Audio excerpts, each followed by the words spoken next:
نور مجسم شفیع معظم صلی اللہ تعالی علیہ وآلہ وسلم کے پیارے اور لاڈلے نواسے حضرت امام حسن بن علی رضی اللہ تعالی عنہما فرماتے ہیں کہ ایک شخص نہ نبی کریم علیہ السلام کی بارگاہ میں حاضر ہوا تو اس نے عجیب ہی سوال پوچھ لیا.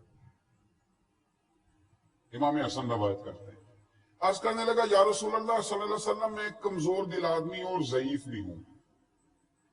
یا رسول اللہ میں سخت کام نہیں کر سکتا, میں جہاد وغیرہ نہیں کر سکتا. ایک تو میں ضعیف ہوں اور دوسرا دل کا بڑا کمزور ہوں, میرے ذمہ سخت کام نہیں ہونا چاہیے. تو حضور کوئی ایسا کام, جہاد کا مجھے شوق ہے پر میں کر نہیں سکتا, کمزور دل ہوں. تو میرے حبیب کریم علیہ السلام نے فرمایا میں تمہیں ایسے جہاد کی طرف نہ لے چلوں, ایسے جہاد کی طرف تمہاری رغبت نہ دلاؤں جس میں ہتھیار ہی نہ اٹھانا پڑے اور جہاد بھی ہو جائے. عرض کی حضور وہ کون سا جہاد ہے؟ فرمایا جا کے بیت اللہ شریف کا حج کر کے آ. یہ ایسا جہاد ہے کہ جس میں تلوار بھی نہ اٹھانی پڑے گی لیکن تمہیں مجاہد فی سبیل اللہ کا اجر دے دیا جائے گا. میرے نبی کریم صلی اللہ تعالی علیہ وسلم نے حج کے فضائل بیان کیے. دیکھیں نا, اگر حضور کی زبان سے کسی چیز کا خالی نام بھی نکل جائے تو وہ بڑی شانوں والی ہو جاتی ہے. قرآن مجید کسی چیز کا اشارتاً بھی تذکرہ کر دے تو وہ شانوں والی ہو جاتی ہے. تو حج کتنی عظیم عبادت ہے جس کی جگہ جگہ میرے نبی پاک نے فضائل بیان فرمائے. کتنی عظیم عبادت ہے جس کی جگہ جگہ میرے نبی پاک نے فضائل بیان فرمائے. اور حضور نے ترغیب دلائی, نبی پاک صلی اللہ تعالی علیہ وسلم نے ترغیب دلائی. اور ایک حدیث تو ایسی ہے کہ جھوم جاتا ہے انسان کا وجود, اس کی روح جھوم جاتی ہے. کوئی کہتا ہے میں فلاں سیاسی جماعت ہوں, کوئی کہتا ہے میں فلاں سیاسی جماعت ہوں, کوئی کہتا ہے میں فلاں صوبے کی جماعت ہوں, کوئی کہتا ہے میں کچھ ہوں. حضرت جابر بن عبداللہ رضی اللہ تعالیٰ عنہ فرماتے ہیں کہ نبی کریم صلی اللہ علیہ وسلم نے فرمایا حج اور عمرہ کرنے والے اللہ کی جماعتیں ہیں.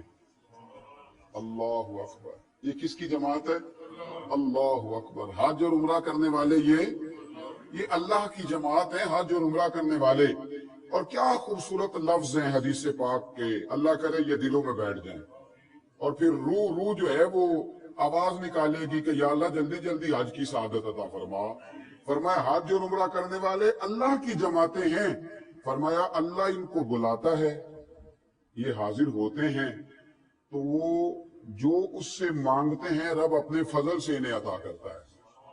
یہ اللہ کی جماعتیں ہیں, اللہ بلاتا ہے تو حاضر ہوتے ہیں, اور پھر جو مانگتے ہیں رب اپنے فضل سے. اور ایک حدیث پاک میں تو حضور صلی اللہ تعالی علیہ وسلم نے یوں بھی ارشاد فرمایا جب صحابہ کرام علیہم رضوان نے عرض کیا نا یا رسول اللہ صلی اللہ علیہ وسلم حج کی فضیلت کیا ہے؟ نبی پاک علیہ السلام نے فرمایا کہ اللہ تعالیٰ کے پیغمبر حضرت داؤد علیہ السلام نے اللہ کی بارگاہ میں عرض کیا تھا الہی تیرے بندے تیرے گھر کی زیارت کو جب آتے ہیں تو انہیں کیا اجر عطا فرماتا ہے؟ یہ جو آ گئے اتنے سارے, تو انہیں کیا اجر عطا کرتا ہے؟ اتنے سارے بندے تیری بارگاہ میں حاضر ہو گئے تو کیا اجر عطا کرتا ہے؟ اللہ اکبر. تو اللہ کریم نے فرمایا کہ ہر زائر کا حق ہوتا ہے کہ جس کی زیارت کرنے آیا ہے اسے کچھ نہ کچھ عطا کرے. فرمایا اے داؤد ان بندوں کا مجھ پر حق ہے, یہ اس کی شان کریمی ہے, ورنہ اس پر کس کا حق ہے؟ فرمایا میرے بندوں کا مجھ پر حق ہے, دنیا میں انہیں خیریت اور عافیت عطا کروں گا, اور جب قیامت میں مجھ سے ملیں گے تو ان کی بخشش کر دوں گا. یہ جو میرے گھر کی. حضرت فضیل بن عیاض ایک بڑی شاندار بات کرنے لگے. ایک دن حاجیوں کے نا بہت بڑے جرمٹ کو دیکھا, بہت بڑا رش دیکھا حضرت فضیل بن عیاض, تو رونے لگے. ایک صاحب قریب کھڑے تھے تو کہنے لگے حضور آپ رو کیوں رہے ہیں؟ تو آپ فرمانے لگے دعائیں ساری قبول ہو گئی ہیں اس لیے رو رہا ہوں. ساری دعائیں قبول ہو ساری. اس نے کہا حضرت آپ کو کیسے پتا چلا ساری دعائیں قبول ہو گئی؟ فرمایا مجھے اپنے رب کی رحمت اور اس کا کرم نظر آ رہا ہے, دعائیں قبول ہو گئی. کہا کس طرح؟ آپ فرمانے لگے یہ ہزاروں لاکھوں لوگ آئے ہیں, مجھے بتلاؤ اتنے لوگ اکٹھے ہو کے اگر کسی دنیا دار کے دروازے پہ جائیں گے تو وہ مانے گا کہ نہیں مانے گا؟ وہ شخص بھی رونے لگا, کہنے لگا حضور بالکل مانے گا. تو فرمایا ہم تو رب کریم کے دروازے پہ آئے ہیں, وہاں تو ایک بندہ جا کے آنسو بہا دے تو وہ مان لیا کرتا ہے، ہم تو لاکھوں ہزاروں آئے ہیں۔ میرے دل میں احساس پیدا ہوا ہے کہ رب سب کی دعائیں قبول فرمائے گا، سب پر فضل کرے گا، سب کے لیے رحمت فرمائے گا۔ حج اتنی بڑی سعادت ہے، اتنی بڑی نعمت ہے، اتنی بڑی عظمت ہے، بس حاجی کو سمجھنا چاہیے۔ ان فضائل کی روشنی میں اسے خیال کرنا چاہیے کہ میں کون ہوں، میرا مقام کیا ہے، مجھے بلایا گیا ہے، مجھے دعوت دی گئی، میں اللہ کی بارگاہ میں حاضر ہو رہا ہوں، میں کسی معمولی سفر پر نہیں جا رہا، میں کسی عام فلائٹ پہ سوار نہیں ہوں، یہ کوئی عام سا روٹین کا کوئی ماحول نہیں ہے۔ میں وہ ہوں جسے رب کریم نے اپنی بارگاہ ناز میں حاضر ہونے کا موقع دیا ہے۔ میں اس کے گھر کا دیدار کروں گا، میں اس کے گھر کی زیارت کروں گا، میں حجر اسود کے بوسے لوں گا، میں آب زمزم کے جام پیوں گا، میں جب عرفات میں جاؤں گا تو رب کریم سارے گناہوں کو معاف فرمائے گا۔ میں اس کی بارگاہ ناز میں حاضر ہونے کے لیے جا رہا ہوں۔ میرے نبی کریم رؤوف الرحیم سید عالم صلی اللہ علیہ وسلم نے فرمایا، اللہ حاجی کی بھی مغفرت فرماتا ہے، اور حاجی جس کے لیے دعا کرتا ہے اللہ اس کی بھی بخشش فرماتا ہے۔ اب دیکھیے نا، میدان عرفات میں جو سب سے زیادہ کرنے والا کام ہے وہ دعائیں کرنے والا ہے۔ میدان عرفات کی کوئی لمبی چوڑی عبادت نہیں ہے، 2 رکعتوں کی نماز اور ہے، 2 رکعتوں کی نماز اثر ہے۔ وہاں کرنا کیا؟ دعا، کھول کے دعا، کھول کے۔ حضرت ابراہیم ابن ادم کو لوگوں نے دیکھا کہ اتنی دعائیں مانگتے، اتنی دعائیں مانگتے، اور ایک دعا جب ایک دفعہ مانگ لیتے تو دوبارہ اس کو دہراتے ہی نہیں۔ میدان عرفات میں مانگتے جا رہے ہیں، مانگتے جا رہے ہیں، مانگتے جا رہے ہیں، ایسے جیسے سامنے لسٹ کھلی ہوئی ہے۔ ایک صاحب نے عرض کی، حضور آپ کا میدان عرفات میں میں نے عجیب ہی منظر دیکھا ہے کہ آپ دعائیں مانگتے جا رہے ہیں، مانگتے جا رہے ہیں، اور جو لفظ ایک دفعہ ادا کرتے ہیں دوبارہ ادا نہیں فرماتے، نہیں دعا مانگتے ہیں۔ آپ فرمانے لگے، دامان کرم بھی تو کھلا ہوا ہے نا، اس کی رحمت کے دروازے بھی تو کھلے ہوئے ہیں نا، یہاں دعا مانگنے آیا ہوں۔ میرے رسول کائنات صلی اللہ علیہ وسلم نے فرمایا، اللہ حاجی کی بھی بخشش کرتا ہے، اور حاجی جس کے لیے دعا کر دے اللہ اس کی بھی بخشش فرماتا ہے۔ تو حاجی کی توجہ رہنی چاہیے دعاؤں پر، التجاؤں پر، مانگنے پر۔ وہ دروازہ کرم تک پہنچ گیا۔ رب کریم تو ہر جگہ ہی عطا کرتا ہے، لیکن وہاں تو خدا کی رحمتیں چھما چھم برس رہی ہیں۔ خدا را حاجی کسی اور جگہ مصروف نہ ہو جائے، کبھی بھی اپنی توجہ کو بٹنے نہ دے، کبھی بھی دائیں بائیں اس کا ذہن نہ گھومے، پورے انہماک سے، پورے ذوق سے، پورے شوق سے، پوری توجہ سے، پورے پیار سے لگا رہے، رب کریم سے مانگے، دعائیں کرے، التجائیں کرے، اس کی بارگاہ ناز میں حاضر ہے۔ میرے رسول کریم رؤوف الرحیم سید عالم صلی اللہ تعالی علیہ وسلم نے فرمایا، الترغیب والترہیب میں موجود ہے، فرمایا حاجی اپنے اہل خانہ میں سے 400 افراد کی سفارش کرے گا قیامت کے دن، 400 افراد کی سفارش کرے گا، 400 افراد کی۔ اصل میں بات بہت بڑی کر دی ہے میں نے، 4 آدمی کو بندہ نوکری لگوا دے تو اس کا چرچا ہو جاتا ہے۔ جب 4 لوگوں کو حفظ کرا دیا جائے یا 4 بچوں کو عالم بنا دیا جائے تو اس کے پوسٹر چھپتے ہیں، جگہ جگہ لگتے ہیں۔ اور یہ کوئی عام فرمان نہیں، یہ مصطفیٰ کریم علیہ السلام کا فرمان ہے۔ آپ معمولی بات سمجھتے ہیں، اور آپ جب الجھے ہوئے ہوں، جب آپ پریشان ہوں، جب آپ تکلیف میں ہوں، جب آپ آزمائش میں ہوں، اس وقت جو تسلی کا بول بول دے اس سے بھی پیار ہو جاتا ہے۔ میدان محشر سے بڑی بھی کوئی آزمائش ہوگی، قیامت کی سختیوں سے بڑا بھی کوئی منظر ہوگا، جہاں قرآن کہتا ہے کہ ماں بیٹے کو، باپ بیٹے کو، قرآن و سنت بتاتا ہے بھول جائیں گے لوگ ایک دوسرے کو۔